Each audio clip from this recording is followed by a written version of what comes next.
It's 3 o'clock, so I think we're going to get started. I don't know if anybody else is coming or not, but we do have a quorum. So welcome everybody to the May 18th meeting of the Escondido Historic Preservation Commission. If you'll stand with me for the flag salute. I pledge allegiance to the flag of the United States of America and to the republic for which it stands, one nation, under God, indivisible, with liberty and justice for all.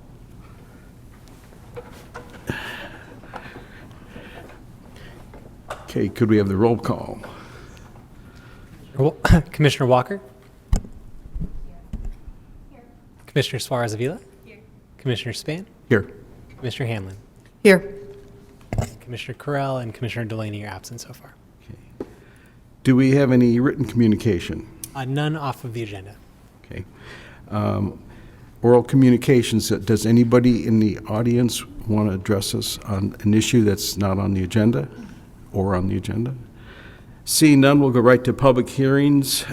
Request the non-emergency demolition permit, case number PL 22-0396, and two others follow. Yes, good afternoon, Commissioners. J. Paul, Senior Planner. On the agenda today is a request for a demolition permit, a non-emergency demolition permit, to facilitate the development of a commercial site with two new drive-in restaurants. This is the site at where the Quality Inn and the previous Denny's restaurant is located and has been used by several restaurants, but recently been shuttered. Briefly go over the site. It's here at the corner of Mission and North Center City Parkway. We are currently processing a development request to redevelop this site with two new drive-in restaurants, and the Quality Inn will stay. It'll include new street improvements and widening along Center City Parkway and access into the site from Center City Parkway. The applicant has looked at the existing restaurant and how, or the commercial structure and how that could potentially fit in with the plans, and it was not feasible to incorporate that into the design with the drive-ins and the sizes they needed to facilitate those styles of architecture and the needs of both commercial structures. So therefore, they are requesting to demo the structure. To demo this structure, since it's considered a potentially historic structure, in accordance with the environmental review and the historic analysis they did, we are here today. Part of the process is consideration by the Historic Preservation Commission on the request for the demo permit and the proposed findings, and I'll take you through those. So a little bit of background on the property. It was constructed in 1962. It was a purpose-built building for Denny's restaurant. It's over 60 years old, so it meets the first criteria of being potentially historic, over 50 years of age. It's in the Googie style, and I had to actually look that up and go through the reports, and that's a post-World War II type of architecture, kind of based on that futuristic design, like you saw the Cadillacs and the things with the fins, and it's an outgrowth of that era with over-exaggerated architecture. This one has that boomerang-style roof and overly large lighted signage. The buildings in themselves were their own signage and kind of acted like billboards. You came by and you recognized the architecture. However, the building has, over the years, has run its course, and so the applicants are requesting to demo that building. Briefly, we showed this the last time we were here. This is the plan for the development of the structure, or the new development. Right now, that the building sits on the corner would not facilitate this type of development, so therefore they're requesting demolition of it. The historic structures assessment that went through that analyzed it for its significant. The findings was that it was potentially significant, could meet certain criteria to be listed on the California Register and the city's local register. Therefore, it also needs to be evaluated further through CEQA, and mitigation measures were recommended for demo to offset the potential impacts of that. In accordance with the city's historic ordinance, to demo a potentially historic or significant resource requires certain findings to be made to support the non-emergency demo permit. And those have been included in your staff report. There are certain findings that have to be met by the applicant to move the project forward and to support the demolition permit. The first step is to bring it to Historic Preservation Commission for recommendation on the proposed demo. Not the environmental review, but the proposed demo. We've included the mitigation measures in the findings and recommendations for your review. That includes the HABs report and the additional analysis that would have been done. They have actually prepared one of those for our review. Ultimately, that will have to be adopted by the council at public hearings for the project. It'll go to Planning Commission with HPC's recommendation on the demo portion of the project and the findings, and ultimately to City Council at another public hearing for the project and the demo permit and adoption of the mitigated negative declaration that's being prepared for the project. The conditions of approval will include the mitigation measures and a condition. That condition that we've included in the staff report will further define the procedures necessary for any salvage materials that potentially could be used. There were some found on other projects that could be used. Some projects, because of the nature of the construction, weren't able to be salvaged and used in further projects. As indicated, the project is going through the draft. They prepared a draft initial study mitigated negative declaration. We haven't issued that for public review. That will go out for 30-day public review and then also be considered by the Planning Commission and the City Council. We're going to send that out until after the HPC's recommendation on the project to complete that process and get that document out for 30-day public review.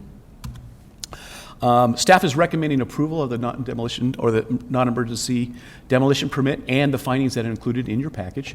That concludes staff's presentation, and we are here.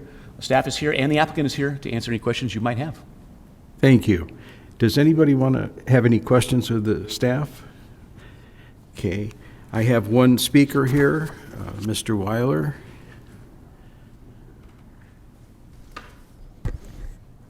Thank you. My name is Stan Weiler. I'm with HWL. I'm here representing the property owner. My firm is a land use planning and civil engineering firm, and so we are working on the tentative map and the site development plan for this project. And just want to say that we read the staff report, the associated documents that went along with that, as well as the mitigation measures, and we're in support of that. So we respectfully ask that you go along with staff's recommendation and approve this demolition permit. And I'm available for any questions. Just one question. Are you doing both of the developments or just the on the corner? No, we're doing both. So there's a tentative parcel map to split this property into 3 parcels. And this is probably not really relevant to the Historic Preservation Commission, but the backup lane, I'm familiar with in and out's traffic at noon. Is there going to be plenty of backup off the street? Yes, that's what we have designed the site to do, is to provide as much queuing as we possibly can fit on the site. And then there's operation plans if it happens to be that the vehicles spill outside of that queuing area. There are operations plans that in and out institutes whenever that happens. And in looking at the map here, I don't really see any way to utilize that building and still get the driveway around there, even if in and out was to say that they wouldn't mind using that building. But the road coming around there to give them the off-street lineup just wouldn't work. It just doesn't work, no. Okay, thank you. Does anybody else have any questions? How far is this lot? Does it go over the tennis courts that is? Yep. It goes just past the tennis courts? Is that the end of it? Yeah, I believe there's either a block wall or a fence there, but you can kind of see the demarcation from between this property and the property to the south. Okay. I drove by it earlier today and I was trying to figure out, because I just had the same concern. Is there enough? Yep. No, we certainly understand that's going to be one of the primary issues as we go through the CUP process. How for sure, okay, if we approve this demolition, if we're okay with that, is this just for in and out? Like what if in and out doesn't work out and does it just start the process all over, another business trying to come in? Or are we just approving for this project with in and out and the coffee bean? This is one component of the overall project. So to demo that building, they need to get recommendation from an HPC at this notice public hearing. The Planning Commission doesn't make a recommendation on the demo permit, but the project, but that will still be included in the background information. Ultimately, council will do that. So as the process works, supposedly if council approves the project and the demo permit, they can move forward and then demo the building, and then it would be gone. If the projects didn't happen, then after a certain amount of time, the entitlements would expire. And then somebody else could come in and propose something else. If they don't demo the building and the building would still remain. The demo permit would still be valid. And then if somebody else wanted to come in and perhaps use that building or not use that building, they could. But it all depends, can't predict the future, but there's different processes or I guess timeframes when they can demo that building. Chair, also, if I can just point out, one of the findings that's necessary in order to approve demo, it's number 5. It's that the applicant shall have or will have a plot plan or development plan approved by the city prior to issuance of a demolition permit. So, Lisa, I assume that gets at what you're talking about. And all the conditions are included in this motion. Correct. So that we don't have to go through and talk about other things? Correct. Thank you. Just one other question, Mr. Paul.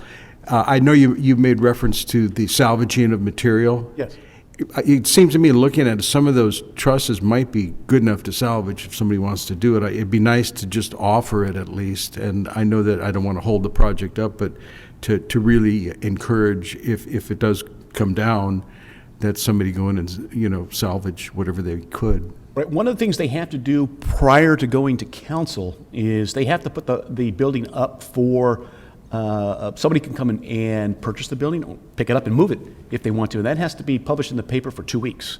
Also, they have to do a salvage report prior to demo. That's one of the requirements. So they have to come up with a salvage report. What is salvageable from a historic nature? And then make that available to different entities should they want it.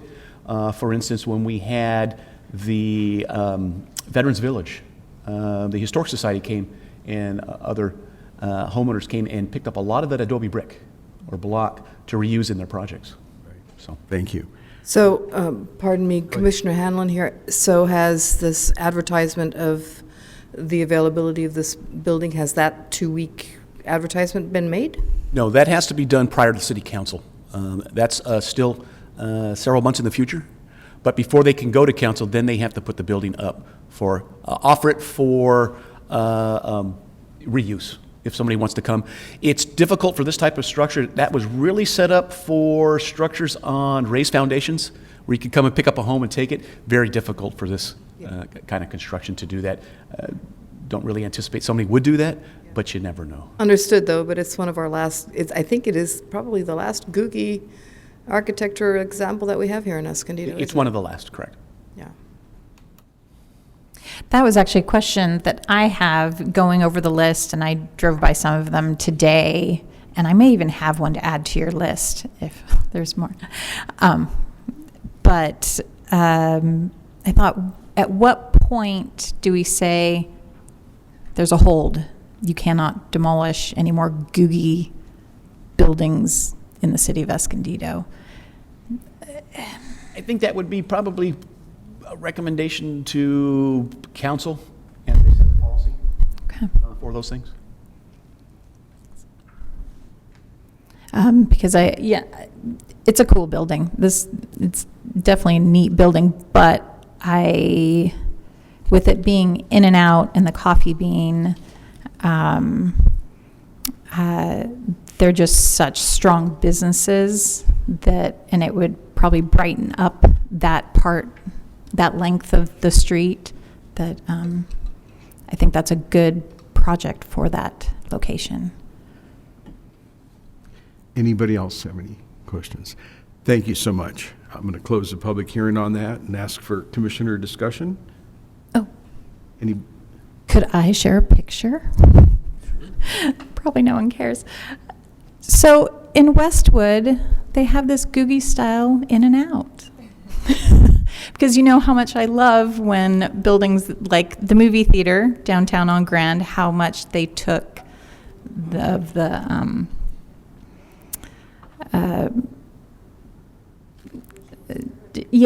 spirit of what was there. And I just love that. If we're taking something down, I would love to see that. Now I don't know how much to say, but they've done it before. And this will be our second in and out. So I just saw this. I thought it was cool. I just wanted to share it with you all. Here's another look at it during the day. Is this the same one? Is it? Same one in Westwood in Los Angeles. So they probably have the plans for it. They could just. Come on. What's that? The address I wrote up here, 922 Gailey Avenue, Los Angeles, California. But, you know, what a cool in and out. You know, the Googie in and out. That is a great I love that. link to the past, like you were mentioning the movie theater, how they tied in the architecture. I mean, looking at that, it just is a throwback to what was there before. So that's a great idea. We can suggest it, but all we're doing right now is just going to Exactly. issue the permit to tear it down. And as much as I love that building too, I look at it real carefully, but then you see the neighborhood and what's going on as far as the homeless, and that is just a big magnet for some reason. And you're right, those two businesses are solid, and I think the value to Escondido far outweighs trying to salvage this building without being able to completely redesign that corner. I don't see it being a profitable venture for any developer, so I will support the motion. Yeah. If somebody wants to, did you have a comment? Okay. Oh, I'll second. Well, Or what? well, I'm- I'll make a motion then that we you approve did. the non-emergency demolition permit and everything that follows with the, in the packet. And you second it? I will Okay, second. it's been moved and seconded. Do we hand vote? Yeah, everyone all in favor? In favor? Okay. So we have 4 yes votes, so that's unanimous. So case number PL 22-0396, PL 220397, and PL 220398 are approved.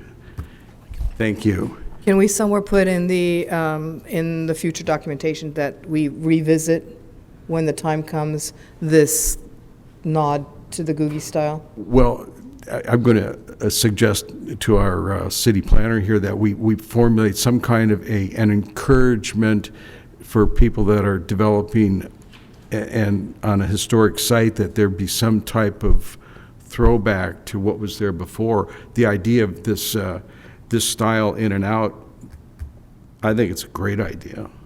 I agree. And I think it also shows the appropriate respect to what was there. Absolutely. And isn't that what we're here for? I even, is it the Casa de Vega?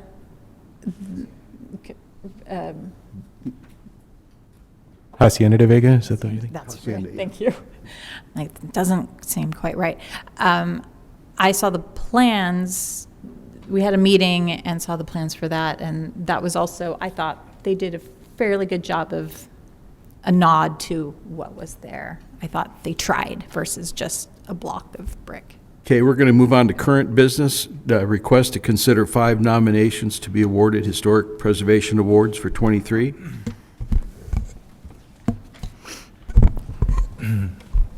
Thank you, Chair Span. So at the March 16, 2023 meeting, it was discussed that we would be presenting 5 nominees for consideration for the Historic Preservation Awards in conjunction with National Historic Preservation Month, which is this month. These nominees will be forwarded to the City Council on the May 24th meeting, so next Wednesday. And so staff prepared a very brief presentation on the nominees.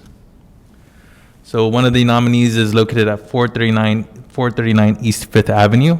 It's also known as the Stewart House, constructed in 1890 as a two-story Victorian home, built by Mr. Alex Stewart, who was the director of the Escondido National Savings Bank and a prominent member of the Chamber of Commerce.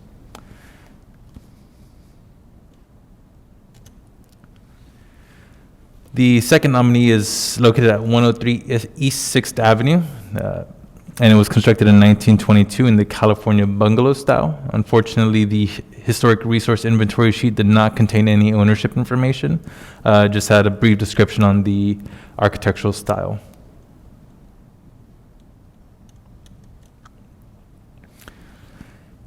We also received nominations for the Escondido History Center, more specifically the Executive Director, Robin Fox, who is the Executive Director of the History Center.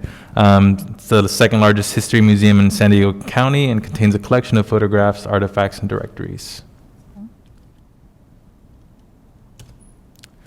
The fourth nominee is the Pioneer Room, more specifically recognition of John Archer and Azar sorry for the last name. Azar further worked to increase knowledge of Escondido's history. The Pioneer Room was established in 1992 by local historian Francis Ryan. The room collects and preserves records, manuscripts, and other significant resources as it relates to the history of Escondido. And the last nominee is 828 South Broadway. It's also known as the Scuba House, which was named after a former mayor who previously owned the house. It's constructed in 1905 and is designed as a colonial revival home with some minor additions that have been made to it, but it still retains the historic integrity of this type of style. Staff recommends that the Historic Preservation Commission nominate all 5 nominees for Historic Preservation Awards from the City Council at their next meeting. That'll conclude staff's presentation. Thank you. Go ahead. I like them all. The Stewart House has such an amazing story because I don't know if you know, it was taken apart in Newfoundland? On the East Coast? On the East Coast, taken around the Horn and up. My only reservation, it's a new owner, so they haven't done much. So I guess I'm fine with recognizing the house, but they just bought it. I don't know. If we're recognizing people that have really worked on their homes and stuff there at the beginning, though the previous owner did a lot of work, but there's still a lot to go on that poor home. I guess I'm looking back to the owner before that, when it was literally condemned and falling down, and then it was brought back to life. I know that most all of these houses have had major work done by contractors. I know that that house in particular was blood, sweat, and tears on the owners before. My only question is, do we have any idea who's we've been given awards to in the past so that we're not doubling up? We do. I did a research and went all the way back to 2011, and all the nominees you're seeing today have not been recommended for awards. Thank you. Also, I can help on the Ragazzi house because I live next door. And we did send letters out to all the property owners who are nominated. Okay. Oh, and an interesting fact about 828 South Broadway, she was one of the pioneers of starting Old Escondido.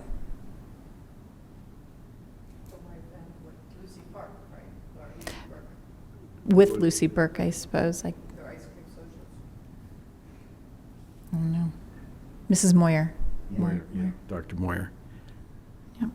Well, I'm happy to hear that none of these houses have got awards because they're all award-worthy, and I like the idea of giving all 5 of them awards. When you had emailed out, if we would contact the property owner, I will definitely follow up to make sure that they're going to be there. I just didn't want to bring them out if we're only going to award one of these and then have the runners-up sitting in the audience because. Yeah, staff would appreciate that, and just, we did send them a letter to contact us to let us know that they'll be present. So if you do, talk to them, to just tell them to email us if they're able to attend.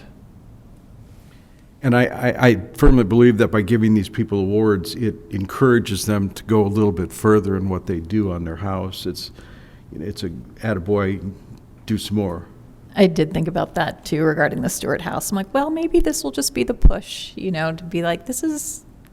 Yeah, they look at that award hanging on the wall and think, well, we need to do a little more. Yeah. So, thank you so much. Is that, anybody else have any questions of staff? Go ahead. Just a process question. So after we, I don't know, take a vote, et cetera, like what happens next, I guess, from here on? The 5 nominations would go through. I just like. They would to all get an understand the award. process. And presented like in an upcoming city council. I'm a little curious. Yeah.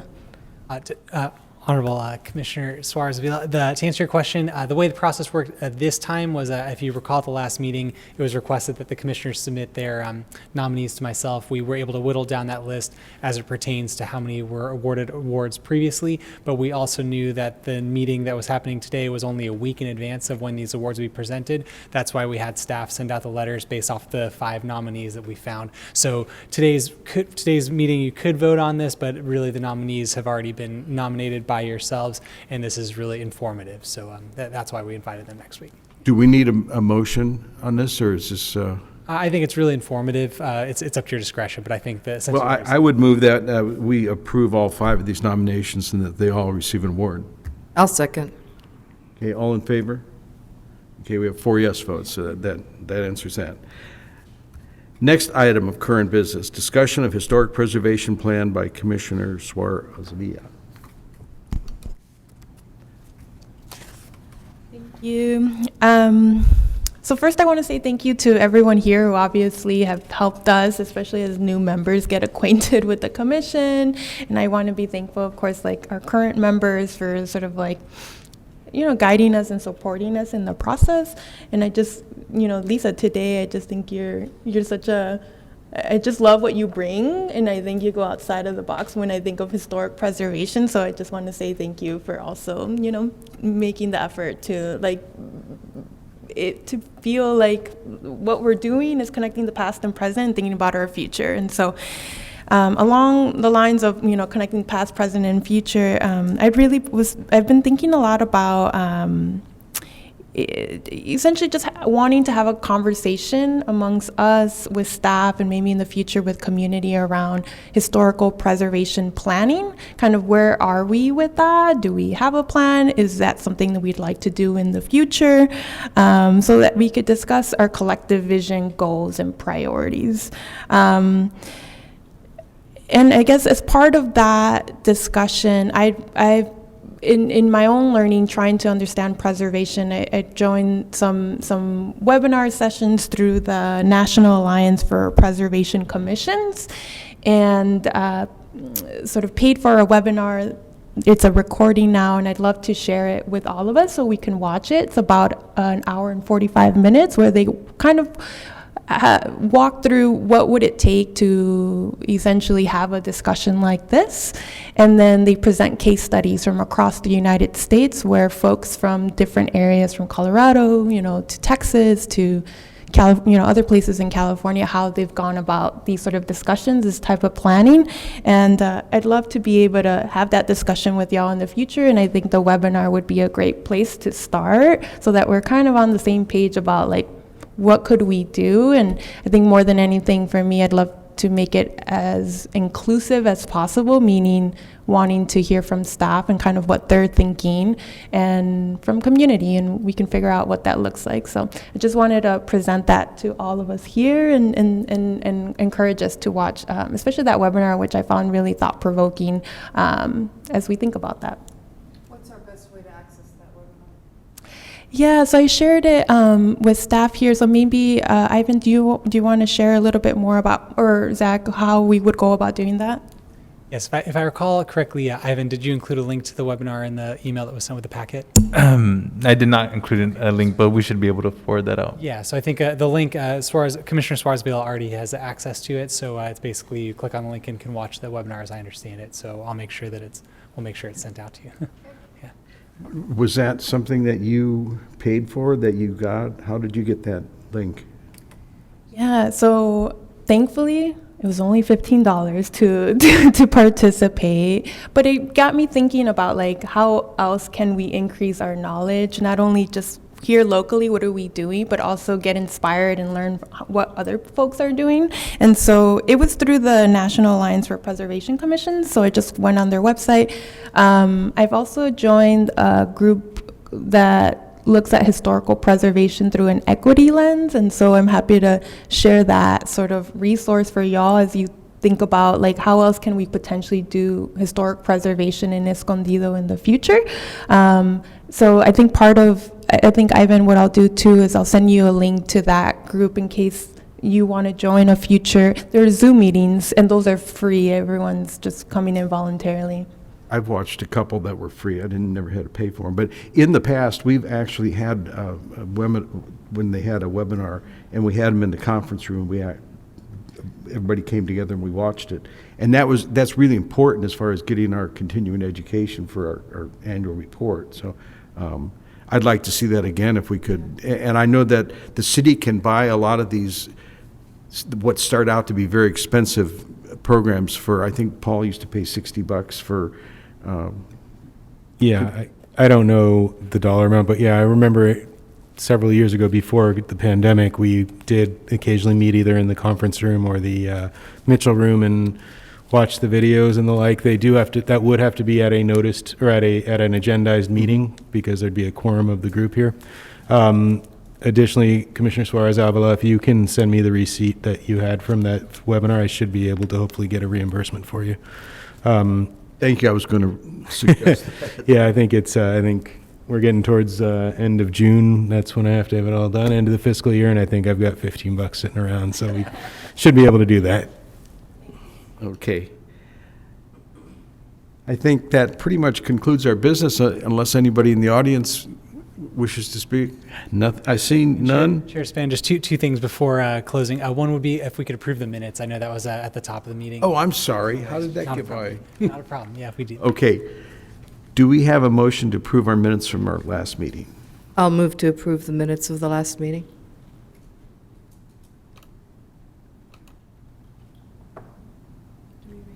So just a second?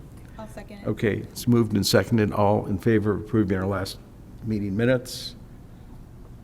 Wonderful. 4 yes votes. I'm sorry, I don't know how No, that. that's perfect. And lastly, Goodbye. was I wanted to invite everyone to the Historic Preservation Commission Awards that are going to be at the council meeting next week. You're all invited to be there for that as well, just to let you know. It'll be at 5 o'clock. Wednesday, 5 o'clock. Thank you. Okay, we are adjourned.